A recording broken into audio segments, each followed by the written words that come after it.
Have you ever felt the tug of something pulling you towards social media? Something that when you're not engaging with it, it's drawing you back. That's not the furthest thing from the truth. Algorithms are designed to pull us back into the vortex of social media. They're designed to be puppet masters, influencing our decisions and how we interact with our day and what we focus on. Hi, I'm Ryan, and I created Niched, the world's first human interaction platform. And this is something that I've pondered on quite a bit. Is it ethical for these types of programs to be influencing and manipulating our feelings and how we perceive our days and our lives? Let's dig in.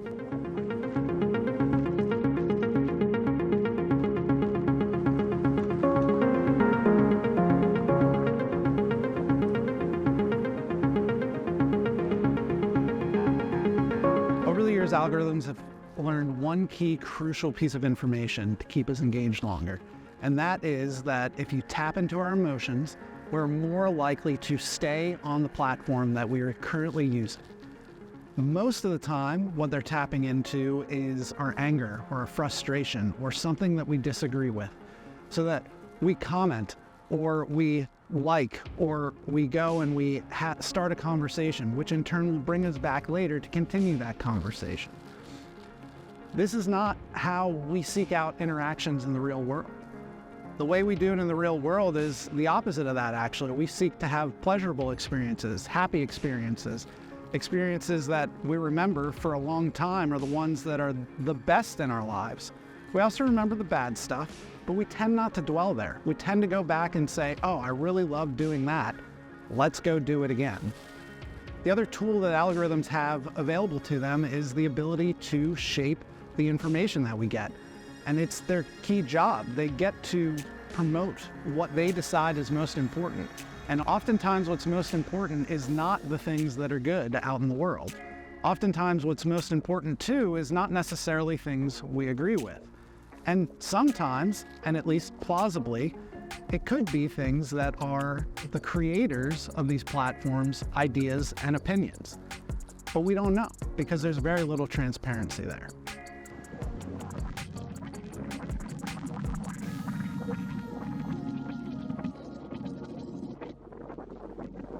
Social media platforms through algorithms have controlled us and shifted our perspective and what we believe is right and wrong.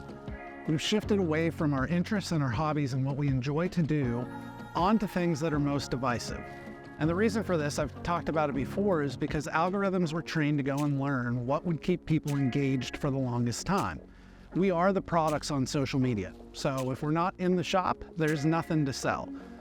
The more people they can keep engaged in the platform for longer, the more advertising revenue they can get from our eyeballs, from being able to see advertisements that are being paid for to be shown to people.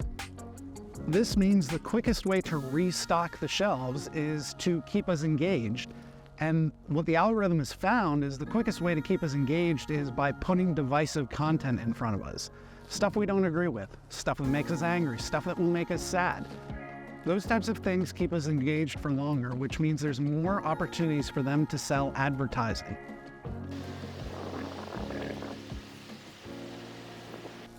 A byproduct of this shift in focus is that it's pushing people to be more and more exclusive in their interactions online, and it also overflows into the real world.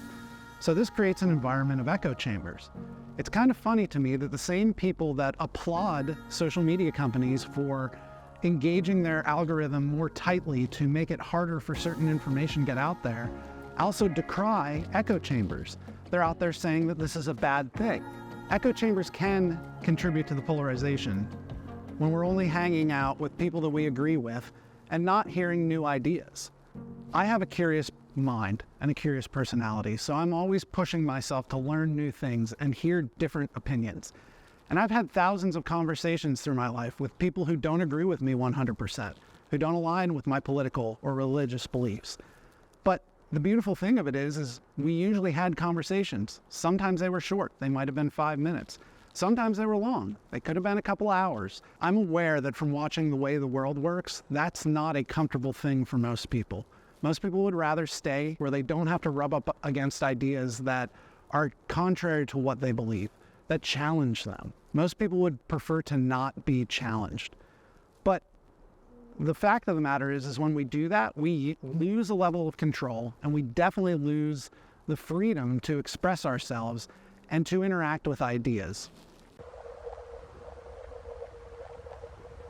Echo chambers aren't always a bad thing.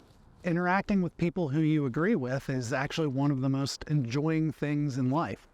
But if you're exclusively hearing from people who have the exact same ideas as you do, this hinders our growth. It doesn't allow us to hear new thoughts and new ideas, to at least be able to interact with it, to at least challenge what we believe and see if it's good and true and right. We can't just live in silos with people who agree with 100% of what we believe, who agree with our thoughts, who say the same things we do, because it only furthers to divide us. It only furthers to reinforce the idea that the people on the other side of our thoughts and our ideas and our beliefs are 100% wrong. And maybe they are on some things. But the fact of the matter is that doesn't encourage a community. That doesn't foster a cohesive society. So algorithms have played a role in this. They've potentially inadvertently encouraged more of this online, which then spills over into the real world, and is why we have coworkers that we refuse to talk to, or friends that have refused to say anything to us, or unfriended us on social media, or don't interact with us in the real world anymore. It's all because we've been in echo chambers and siloed and pushed to these things in the extreme, to be exclusive in those places that we like to interact. I think we've known that there have been algorithms and computer programs in the background trying to push us in a certain direction, to get us to engage more on these social platforms. And I think in the beginning we were okay with it because social media was new and it was exciting. It was something to actually do online. The internet was a little bit boring before these connections were made between disparate people. But as time's gone on, as the years have gone on, I think we've all started to realize that spending 100% of our time, or even a majority of our time on social media, has some negative impacts. And part of my focus is to get people out in the real world, because I believe that you, the individual, the human being, is better than a computer program at making these determinations of what we are interested in and what we want to see. And I think it's going to be that way for a long time.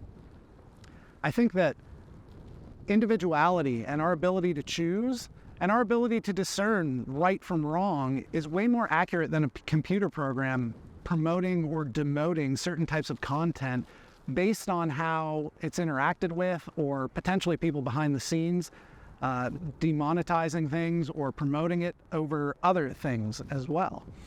I believe it's really important to have the human factor involved in any type of platform, and social media doesn't have that at all from the community level, from the people who are the users, the customers of the application.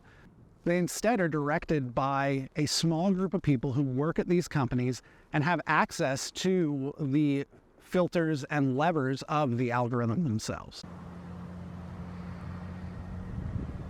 All of this has fostered an environment where algorithms have the ability to be manipulated by their creators to inject their own bias into the discussion and promote that over an equal playing field where everything is able to be heard.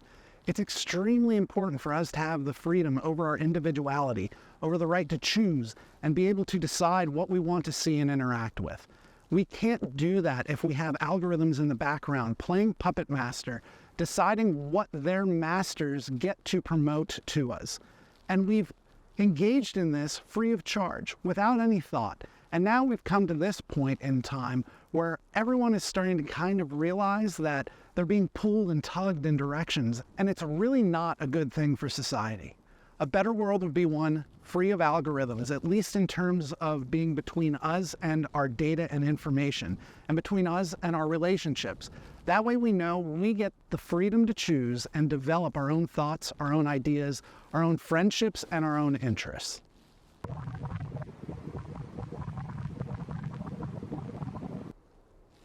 Algorithms on platform are really not a beneficial thing. They take away the freedom of the individual to choose what they want to see. And they replace it with ones and zeros, a flow chart of should this post be promoted or should it not be promoted. We in turn have been encouraged to be divisive with one another and degrade one another, which had the unforeseen consequence of creating these exclusive echo chambers where people were encouraged to just go there and stay there and never leave.